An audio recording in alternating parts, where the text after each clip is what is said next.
तो बच्चा लोग आज हम लोग सेनेसेंट फेज से आगे बढ़ेंगे, ठीक है। एक बार आप लोग के लिए रिवाइज करा दूं शॉर्टकट में। सेक्सुअल रिप्रोडक्शन लोग पढ़ रहे थे। सेक्सुअल रिप्रोडक्शन में जो भी ऑर्गेनिज्म पार्टिसिपेट कर रहा होता है, हर वो ऑर्गेनिज्म जो रिप्रोड्यूस करता है सेक्सुअल रिप्रोडक्शन से, उसके लाइफ में 3 स्टेज देखने को मिलता है, ठीक है। 3 stages. First is called juvenile phase, second is called reproductive phase and third is called senescent phase.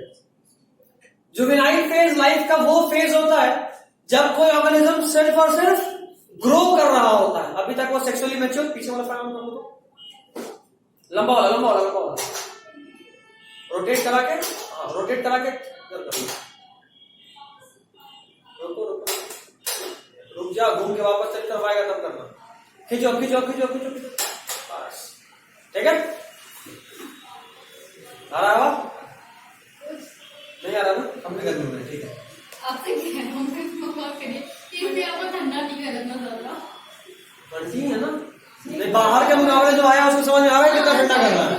हम लोग 1 घंटे से बैठे आपको इंतजार में, 1.5 घंटा हम लोग। चलो ठीक है, हमें चिल्ला लेंगे। हाँ। तो नॉनवेज नहीं खाए, पनीर का ताकत ज्यादा नहीं टिकता।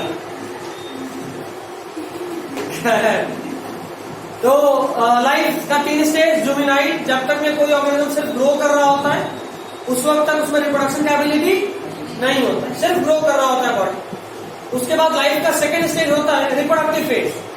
ये लाइफ का वो स्टेज है जब कोई ऑर्गेनिज्म सिर्फ और सिर्फ ग्रो तो एक्चुअली कांस्टेंट हो चुका होता है। जैसे हमारा ही देखो, हमारे भी घर में लोग बोलते हैं ना, एक बार 15-16 के हो गए तो अब ज्यादा हाइट नहीं बढ़ेगा, है ना, क्योंकि अब हमारा ग्रोथ वाला फेज ऑलमोस्ट खत्म हो चुका है, रिप्रोडक्टिव फेज चालू हो चुका है। अब हमारा बॉडी का ध्यान रिप्रोडक्शन पे है। हमारा बॉडी रिप्रोडक्टिवली मैच्योर है, रिप्रोडक्टिवली धीरे धीरे और स्ट्रॉन्गर होता चला जा रहा है, ठीक। कुछ समय के बाद आएगा सेनेसेंट फेज, जब लाइफ का एक ऐसा फेज स्टार्ट होगा जो डिक्लाइनिंग चालू हो जाएगा। बॉडी में जितना ग्रोथ हुआ था डी ग्रोथ की तरफ चलना शुरू हो जाएगा। मतलब बॉडी का ऑर्गन्स धीरे धीरे वीक होगा, टिश्यूज वीक होगा, एज रिलेटेड प्रॉब्लम्स आना शुरू होगा और फिर फाइनली डेथ होगा, ठीक है।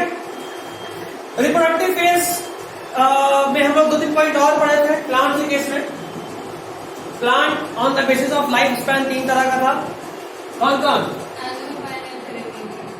एनुअल, पॉइंटल का स्पेलिंग गलती है,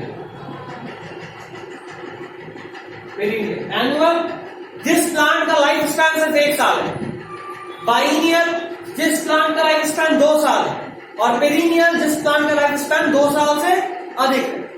एनुअल में सबसे इंपॉर्टेंट 3 एग्जांपल, व्हीट, राइस और मेरीगोल्ड, ठीक है। बाइनियल में एग्जांपल कैरेट, रेडिश और मेरे को याद है ठीक है। ये प्लांट बहुत अजीब है, सोचो कि हम ये क्यों लिखे, क्योंकि चौथा 5वां चैप्टर आपको पढ़ना जेनेटिक्स, मेंडेलियन जेनेटिक्स। मेंडल का जो एक्सपेरिमेंट था ना, पी से पहले इस प्लांट में भी हुआ था, ठीक है।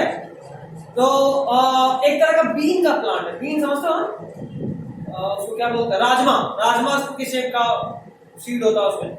तो इस पे मेंडल पहले एक्सपेरिमेंट करे थे। तो ये नीट में पूछता है कई बार कि कौन सा ऐसा प्लांट था जिसमें पी से पहले मेंडल भी एक्सपेरिमेंट करे थे लेकिन सक्सेसफुल नहीं हुए। मेंडल को भी सक्सेस किसमें मिला, पी पे मिला। एक्सपेरिमेंट वो और भी पी पे किए। पेरिनियल जो 2 साल से अधिक जिंदा रहता हो बहुत सारा है, मैंगो, गुआवा, जैकफ्रूट, इस तरह का बहुत सारा फ्लावर है। बोलो इसका सीड राजमा के सही पाओ, देखिए बीन है। ये तो हुआ types of plants on the basis of life span. उसके बाद एक और टाइप में डिवाइड करे हैं on the basis of flowering in whole life span. कोई प्लांट अपने जीवन में कितनी बार फूल देता है इसके बेसिस पे भी उसका टाइप्स रखे, ठीक है। और उसमें 2 तरह का फिर से, पहला is monocarpic, the plant which flowers for only one time its whole life span. अगर कोई प्लांट, कह रहा बहुत आवाज आ रहा है,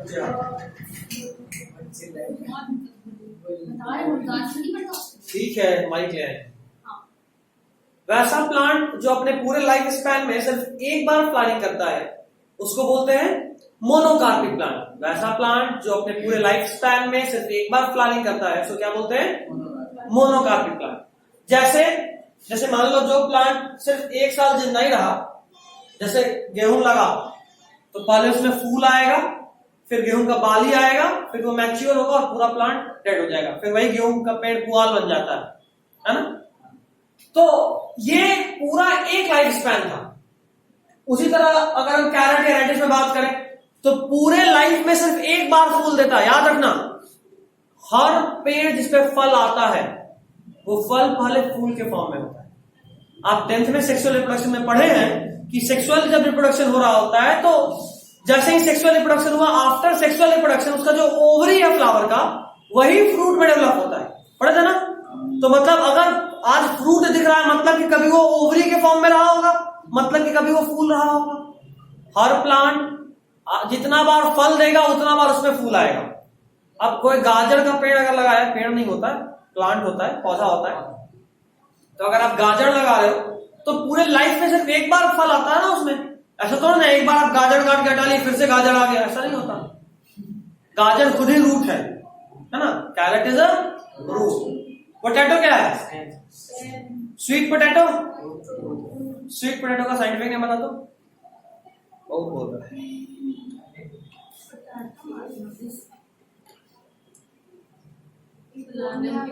इपोमिया बतातास, ठीक है। पोटैटो का याद है? टाइगर का? तुम लोग बायोलॉजी कर रहे हो नहीं कर रहे हो? पढ़े थे, मतलब सबसे बताए थे, स्वयं से के पास पढ़ो ना। क्या अभी वहां पे भी 12 में स्टार्ट करे थे? अच्छा ठीक है, कोई बात नहीं। अभी से हर नोट्स, जैसे अभी तो आज तुम्हारा पहला क्लास है, बट अभी जब तुम आए तो देखिए खड़ी थी। क्यों खड़ी थी पता? क्योंकि इससे क्वेश्चन पूछ रहे थे। आपको हर दिन का याद करना है उसी दिन, हमारा अगले दिन पूछते हैं, ठीक है। साथ साथ हो जाएगा तो प्रेशर नहीं पड़ेगा।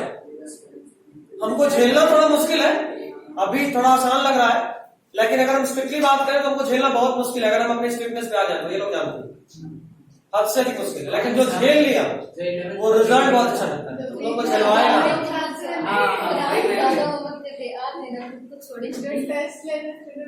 इसलिए मत आइए मेरे वाले पे। अगर हम अपना वाले पे आ गए बर्दाश्त नहीं होंगे, फिटनेस करते नहीं आ जाइए आपसे मतलब ठीक। लेकिन ये ध्यान रहे, जितने अच्छे माहौल में हम लोग पढ़ेंगे तुमको देखने लगेगा कि सर पढ़ाते भी हैं, आपस सिलेबस खत्म हो जाता है। ऐसा वाला इन लोगों को साल में कोई ऐसा नहीं आया कि पढ़े होंगे। जैसे फिजिक्स में मजाक पूरा फिजिक्स निकल गया, पूरा फिजिक्स निकल जाता है, ऐसा ही होता है यहाँ पे। लेकिन अगर आप पढ़िएगा तो ऐसे तो तुम यहाँ रहोगे। अभी 17 जुलाई को नीट होने वाला है। नीट के बाद नीट का क्वेश्चन पेपर क्लास में डिस्कस करेंगे। इन लोग दिखाएंगे, इन लोग सब पुराना है, इन लोग के नोट्स कॉपी से दिखाएंगे कितना क्वेश्चन डायरेक्टली नीट में आता है मेरे नोट्स का, ठीक है, वो दिखाएंगे। तो बस इतना ही है कि हर दिन का हर दिन। इस बार हम ढील नहीं दे सकते क्योंकि इस बार 12th भी है और नीट भी है। 11th मत समझिएगा कि हल्के हंसते खेलते गुजर जाएगा। 11th पहली बार था, हम प्रेशराइज करना नहीं चाह रहे थे, तुम लोग खुद ही समझदार थे, लेकिन लास्ट क्लास तक आते आते हम बहुत ढीला पड़े। ये बात आप भी मानते हैं और हमको तो पता ही। 12th में हम ये होने ही नहीं देंगे, याद रखिएगा। इसलिए हमको स्ट्रिक्ट होना पड़े, इससे पहले आप लोग खुद ही पढ़ते रहिए, कभी नहीं डांटे। तो मोनोकार्पिक वो प्लांट जो अपने पूरे लाइफ में सिर्फ एक बार फ्लावर करता है उसको मोनोकार्पिक बोलते हैं। और वैसा प्लांट जो अपने पूरे लाइफ में एक बार से अधिक फ्लावर करता है उसको बोलते हैं पॉलीकार्पिक।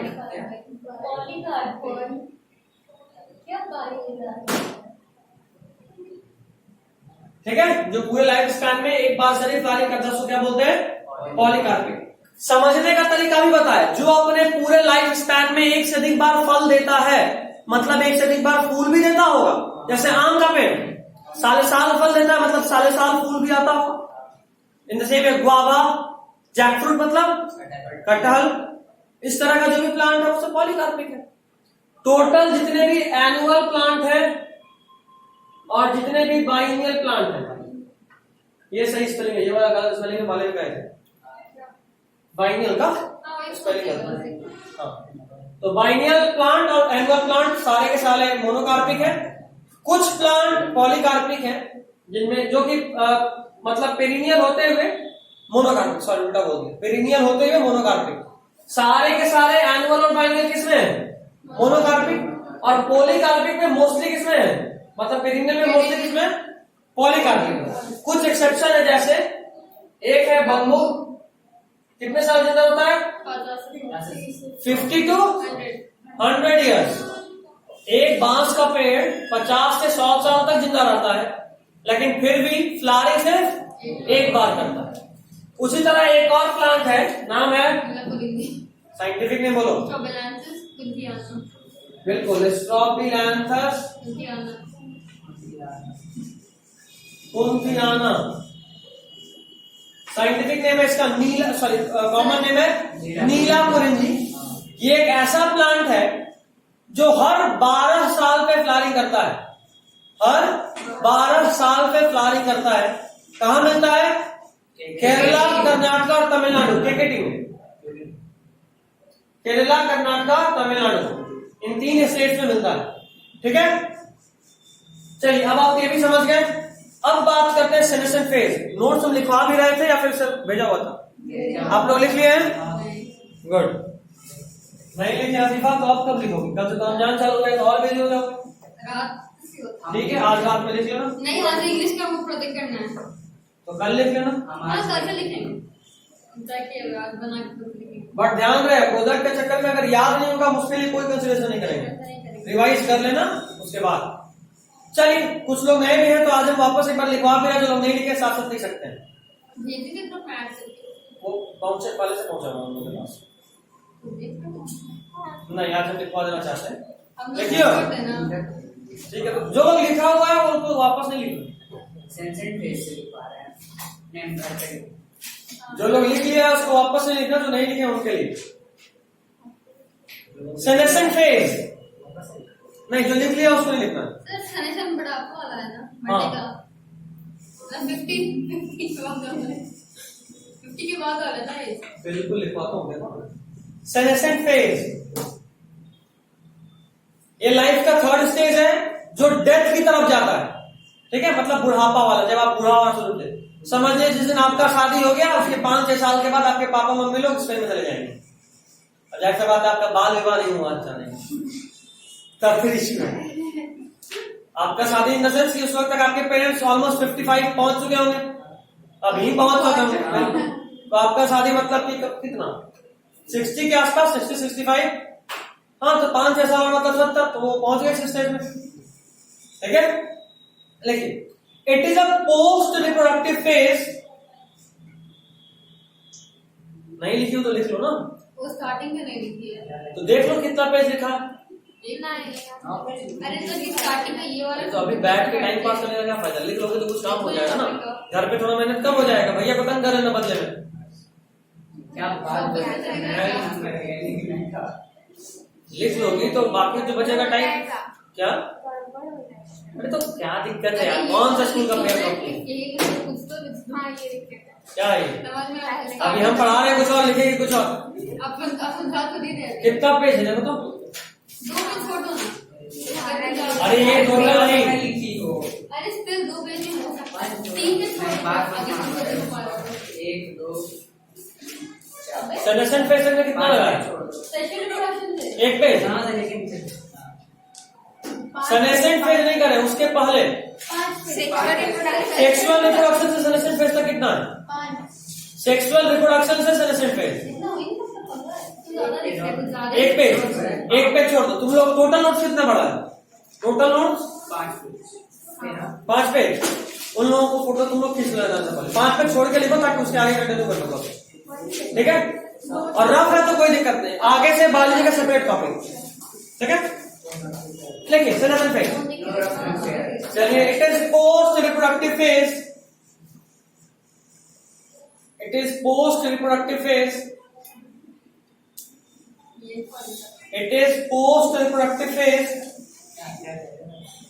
पोस्ट रिप्रोडक्टिव फेज का मतलब रिप्रोडक्शन के बाद वाला फेज, ठीक है। Next point, it involves functional and structural deterioration.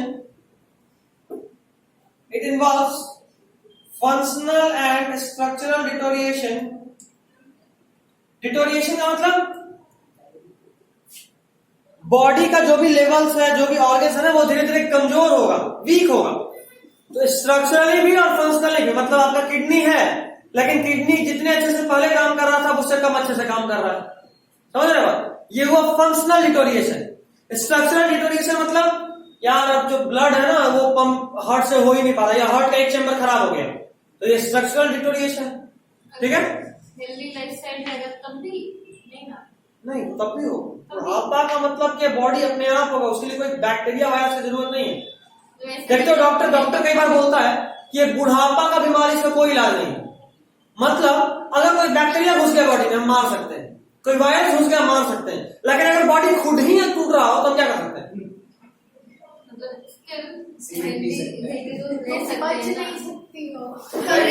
कोई भी अवेयर नहीं है, मरना तो सबको है। और एक बात और बताए थे, हमारे बॉडी में प्रोग्राम्ड सेल डेथ होता है, बताए थे ना।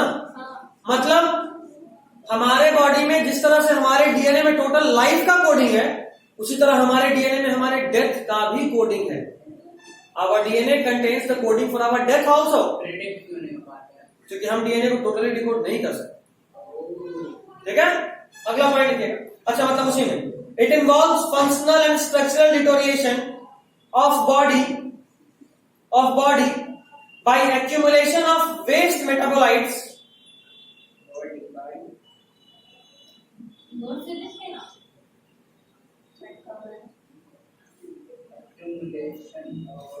functional and structural deterioration of body by accumulation of waste metabolites which ultimately leads to death by क्या बोले थे?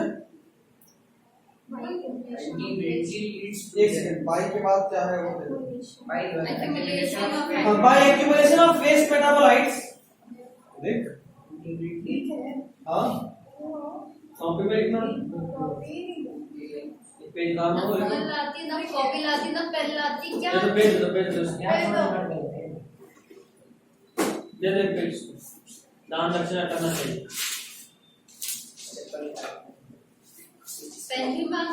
Waste metabolites which ultimately leads to death, शांत रहिए, which ultimately leads to death, हो गया।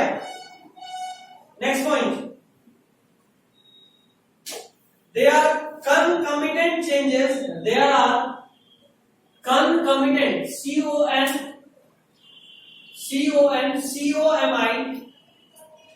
CONCOMITANT concomitant changes in the body. There are concomitant changes in the body during the last phase of lifespan. During the last phase of lifespan, there are concomitant changes in the body during the last phase of lifespan. During the last phase of lifespan, हो गया। During the last phase of lifespan, हो गया। मतलब हमारा body का जब last stage आता है ना, तो हमारे बॉडी में बहुत सारे चेंजेस देखने को मिलते हैं, बहुत सारे चेंजेस का मतलब। और कई बार तो कुछ ऐसा चेंज जो हमारे बॉडी के लिए घातक हो, घातक in the sense life taking. ज्यादा बड़ी हिंदी हो गया ना, घातक मूवी का नाम लग रहा है, साउथ का मूवी, घातक द डेंजर। अगर सर्च करेंगे तो मिल जाएगा। अरे यार तुम तो क्या ठीक है। There are concomitant changes in the body in the last phase of our lifespan, नहीं लिखा ना, during the last phase of our lifespan। हाँ, ऐसा एग्जांपल दे सकते हैं? बिल्कुल, हमारे बॉडी में अंतिम फेज में, लाइफ के अंतिम फेज में बहुत ज्यादा मेजर चेंजेस होते हैं जो कि लाइफ टेकिंग होते हैं, ठीक है। जैसे हार्ट फेल कर जाना, किडनी खराब होने लगना, लीवर में से बाइल जूस निकलना बंद हो जाना, इंडाइजेशन होना। वाह, मतलब सब बहुत हेल्दी रह रहे, बॉडी मार देगा। हाँ। के बाद आप कितना भी हेल्दी लाइफ स्टाइल जी लीजिए, आपको एक समय बाद बढ़ना है। चलते फिरते ठीक है, next point, in both plants and animals, ये बहुत इंपॉर्टेंट लाइन है, नीट में आता है, आप रेड तो नहीं किए हैं क्योंकि उस वक्त हमको नहीं पता था जब ये लिखे थे। In both plants and animals hormones are responsible for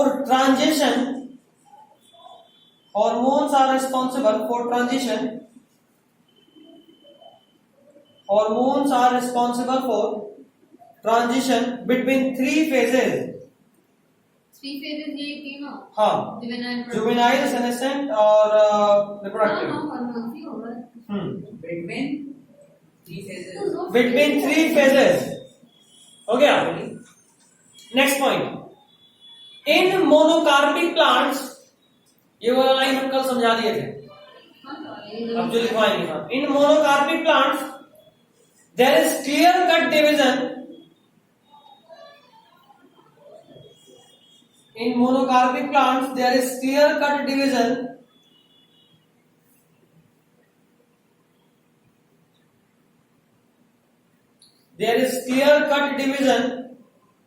in the reproductive, vegetative and senescent phases, in the reproductive, vegetative and senescent phases।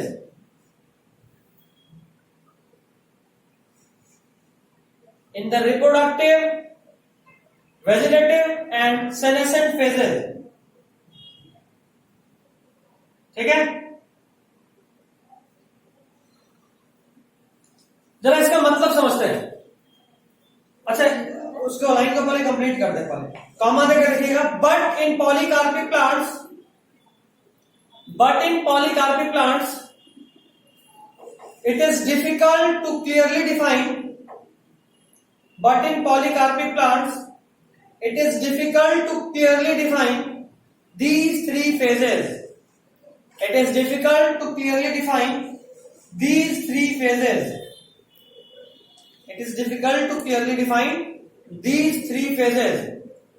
हो गया? It is difficult to clearly define these three phases। जरा समझते हैं। Monocarpic किसको बोले थे? Last bench, monocarpic किसको बोले थे? बताएं यार, अभी बता रिवाइज करता हूं। जो अपने पूरे लाइफ में सिर्फ एक बार फ्लावरिंग करे, सिर्फ एक बार फूल दे, उसको क्या बोलते हैं?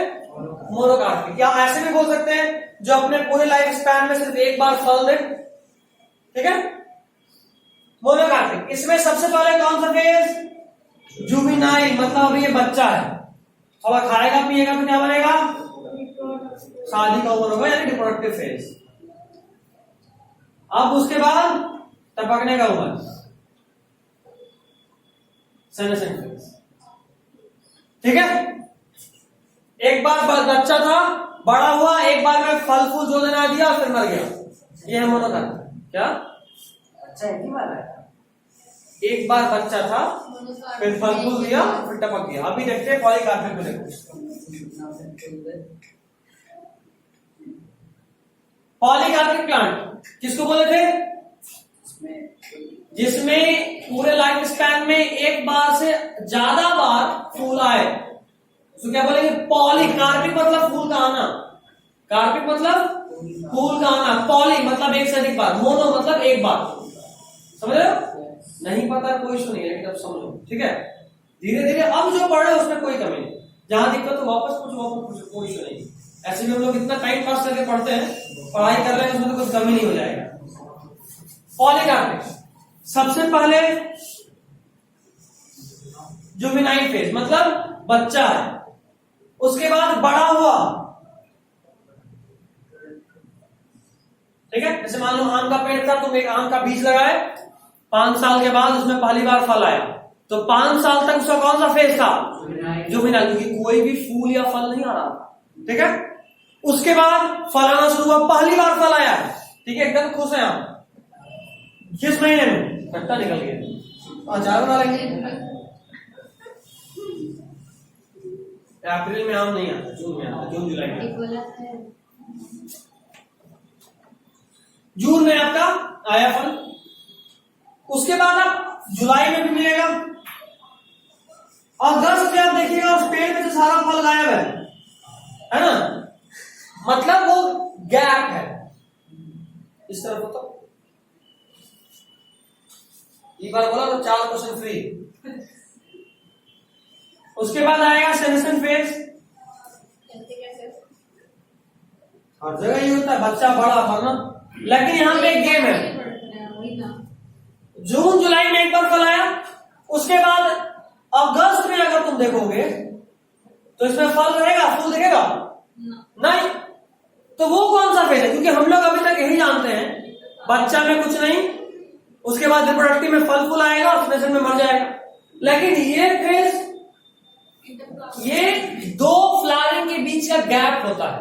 जैसे मान लो अगस्त से लेके अगले अप्रैल तक कोई फ्लावरिंग नहीं, फिर से अगले साल के जून जुलाई में फिर से फल आएगा ना। तो ये जो टाइम है अगस्त से लेकर अप्रैल का, अगस्त से लेकर अप्रैल का ये वाला टाइम, इसको हम लोग बोलते हैं, बहुत इंपॉर्टेंट बात है, इंटर फ्लावरिंग पीरियड, या इसका एक और नाम है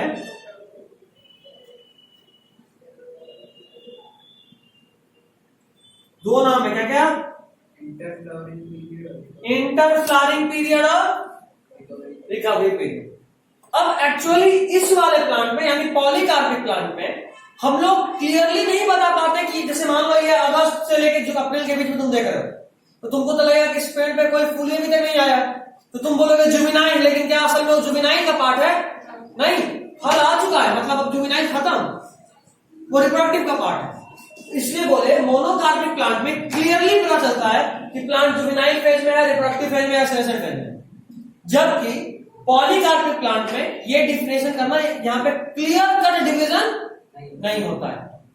रिप्रोडक्टिव फेज में एक अलग स्पेशल फेज भी देखने को मिलता है, इसका नाम है रिकवरी फेज या इंटर फ्लावरिंग पीरियड, जिस समय प्लांट अपने आप को तैयार कर रहा होता है नेक्स्ट फ्लावरिंग के लिए। समझे? इस समय प्लांट अपने आप को तैयार कर रहा होता है नेक्स्ट फ्लावरिंग के लिए। समझ गए बात? चलिए नेक्स्ट हेडिंग डालिए, types of syngamy. Types of syngamy heading है, टाइप्स ऑफ सिनगैमी, अंडरलाइन करके लिखिएगा। यूनियन और fusion of male and female gametes. सिनगैमी का मतलब यूनियन और fusion of male and female gametes. Union और fusion of male and female gametes. Union और fusion of male and female gametes हो गया। इसी में लिखिए on the basis of source of gamete. बहुत तरह का होता है सिनगैमी। पहला है on the basis of source of gamete. Gamete का सोर्स क्या है? पहला लिखिए फर्स्ट है तुम्हारा इंडोगैमी। पहला क्या है? इंडोगैमी। नाम ही बता रहा है, इंडो मतलब होता है सेल्फ और गैमी मतलब होता है फर्टिलाइजेशन। इंडो मतलब होता है सेल्फ और गैमी मतलब फर्टिलाइजेशन।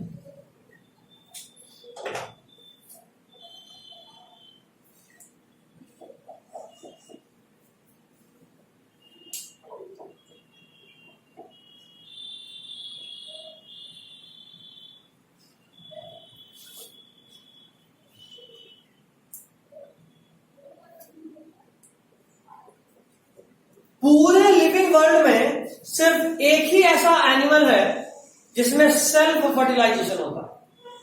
11th में आप सब हर्माफ्रोडाइट के बारे में पढ़े होंगे। किसको बोलते हैं हर्माफ्रोडाइट? गैमेट। एक ऐसा ऑर्गेनिज्म जिसके बॉडी में मेल सेक्स ऑर्गन भी हो और फीमेल सेक्स ऑर्गन भी हो और दोनों फंक्शनल हो। ये बहुत इंपॉर्टेंट बात है। जैसे स्नेक यूनिसेक्सुअल होता है, स्नेल, हाँ स्नेल होता है, अर्थवर्म भी होता है, हर्माफ्रोडाइट। देखो ह्यूमंस में भी बहुत क्लाइनफेल्टर सिंड्रोम, आगे तुम पढ़ोगे, पढ़ना है मेंडेलियन जेनेटिक्स में। एक ऐसा इंसान जो कमर से नीचे और कमर से ऊपर में, उसमें दो अलग अलग जेंडर होता है। कमर से ऊपर फीमेल, कमर से नीचे मेल, अक्सर ये देखने को मिलता है। अब कमर से ऊपर फीमेल करने का क्या मतलब, उसके बॉडी में ब्रेस्ट का फॉर्मेशन होगा, ठीक है। कमर से नीचे मेल मतलब उसके बॉडी में पेनिस होगा, उसके बॉडी में स्क्रॉटम होगा, उसके बॉडी में टेस्टिस होगा। तो कमर के ऊपर ब्रेस्ट मतलब फीमेल फीचर और कमर के नीचे पेनिस टेस्टिस तो मतलब मेल फीचर। एक ही ऑर्गेनिज्म में यहां भी दो चीजें, लेकिन उसको हर्माफ्रोडाइट नहीं बोलेंगे। क्यों? क्योंकि उसमें दोनों है तो, लेकिन दोनों फंक्शनल नहीं है। फीमेल का बॉडी का सिर्फ ब्रेस्ट है, ओवरी कहां है, एक फॉर्म थोड़ा कर सकता है वो एबनॉर्मेलिटी है। लेकिन लोअर एनिमल्स में ये नॉर्मल बात है हर्माफ्रोडाइट होना, ठीक है। नॉर्मल लोअर ऑर्गेनिजम्स में ये नॉर्मल बात। आप लोग फाइलम के बारे में तो जानते ही होंगे, सारा नाम होता है एक बार सीक्वेंस में। हाँ, सिलेंड्राटा का एक और नाम, अच्छा, और तुमको याद है इसलिए खुशी से बता रहे, तो बताओ क्या देखा। लगातार वाला और किसी को याद है?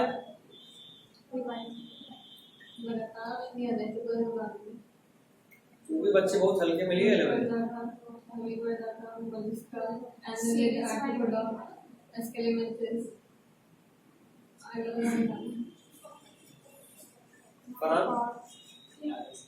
याद है तुम लोगों को? पोरीफेरा के बाद सिलेंड्राटा या नाइडेरिया, उसके बाद टेनोफोरा, फिर प्लैटिहेल्मिन्थस, एस्केलेमिन्थस, एनालिडा, आर्थ्रोपोडा, उसके बाद आर्थ्रोपोडा के बाद इकाइनोडर्माटा, फिर हेमिकोडाटा, फिर कोडेट्स में फिर से पाइसेस में भी दो, ऑस्ट्रिक्थिस, कॉन्ट्रिक्थिस, याद आ रहा है, बोनीफिस, कार्टिलेजिनस फिश। तो पाइसेस के बाद फिर रेप्टाइल्स, एम्फीबिया के बाद रेप्टाइल के बाद बर्ड के बाद ह्यूमन। तो प्लैटिहेल्मिन्थस से शुरू होकर ऑलमोस्ट अप टू रेप्टाइल्स में आ गया था यूनिसेक्सुअलिटी। उसके पहले तक हर्माफ्रोडाइट वाला कंडीशन ज्यादा फेमस रहा है, ज्यादा फेमस। तो जैसे अर्थवर्म हो गया, इसमें इसी के बॉडी में मेल पार्ट भी है, फीमेल पार्ट भी है, और दोनों फंक्शनल है। यहां पे हम लोग जो सेल्फ फर्टिलाइजेशन का बात करेंगे, सिर्फ एक ऑर्गेनिज्म का नाम है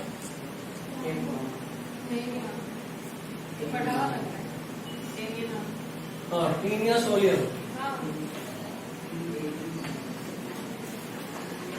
ये मेंबर है, पहले से कॉमन है, बता दें। It is a member of phylum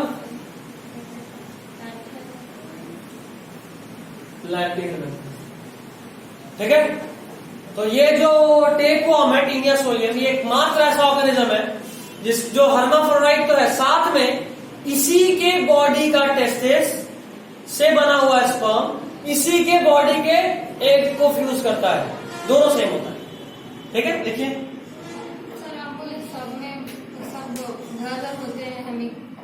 hermaphrodite होते हैं, हाँ। लेकिन उसी के बॉडी का स्पर्म उसी के बॉडी के एग को कभी फ्यूज नहीं करता। हाँ, हर्माफ्रोडाइट होने के बावजूद किसी दूसरे हर्माफ्रोडाइट से एक्सचेंज होता है, किसी को अपना स्पर्म दिया और किसी से उसका स्पर्म ले। लिखिएगा, both gametes come from the same individual. Example, Taenia, both gamete come from the same individual. Example is taenia.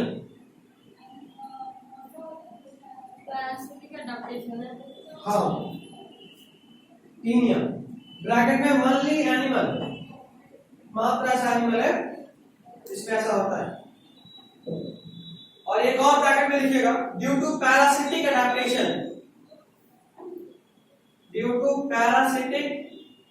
Adaptation.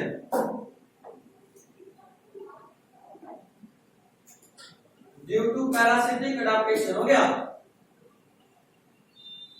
Next देखिए एक्सोगैमी, इंडोगैमी हो गया। एक्सोगैमी ठीक है, इसमें ब्रैकेट में कॉमन है cross fertilization. Exogamy is cross fertilization. कोई बताएगा क्रॉस फर्टिलाइजेशन क्या होता है?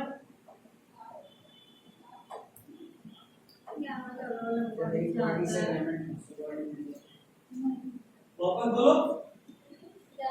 बॉडी से आता है।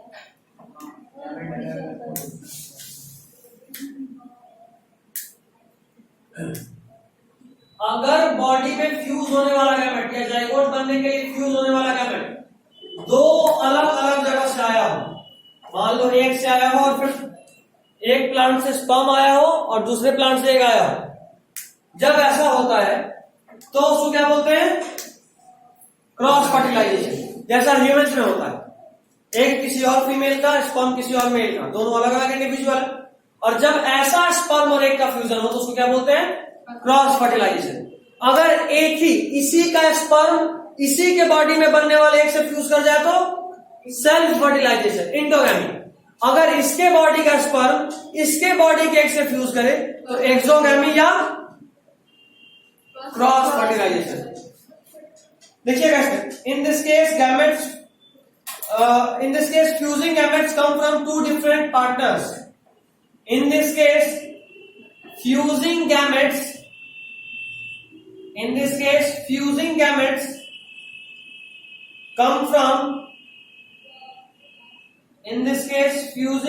come from two different partners. In this case almost all sexually reproducing organisms except Taenia, almost all sexually reproducing organisms except Taenia हो गया। नेक्स्ट हेडिंग डाली on the basis of types of gametes, on the basis of types of gametes, on the basis of types of gametes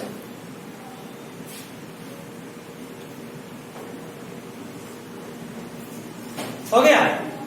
इसमें देखो notes में hologamy भी लिखा हुआ है, सबसे आखिरी वाला होलोगैमी। आइसोगैमी, एनिसोगैमी, ऊगैमी और होलोगैमी जो नोट्स लिखे हैं उनको बता रहे हैं। नहीं है आइसोगैमी, एनिसोगैमी, ऊगैमी और होलोगैमी चौथा। होलोगैमी को बगल में क्रॉस कर दो, नहीं पढ़ना है। नहीं ये एम्स के लिए नहीं छोड़ के दे दिया। आप लोग को एम्स वेम्स सब करना नहीं, हमारे एम्स था तो उस वक्त हमारे नोट्स में था। आइसो, एनिसो और ऊ, इसको डिटेल में अगले क्लास में बात करेंगे, ठीक है? कल सुबह में आ सकते हो। सर कल 11th को है ना? अच्छा हाँ, कल तो 12th नहीं है।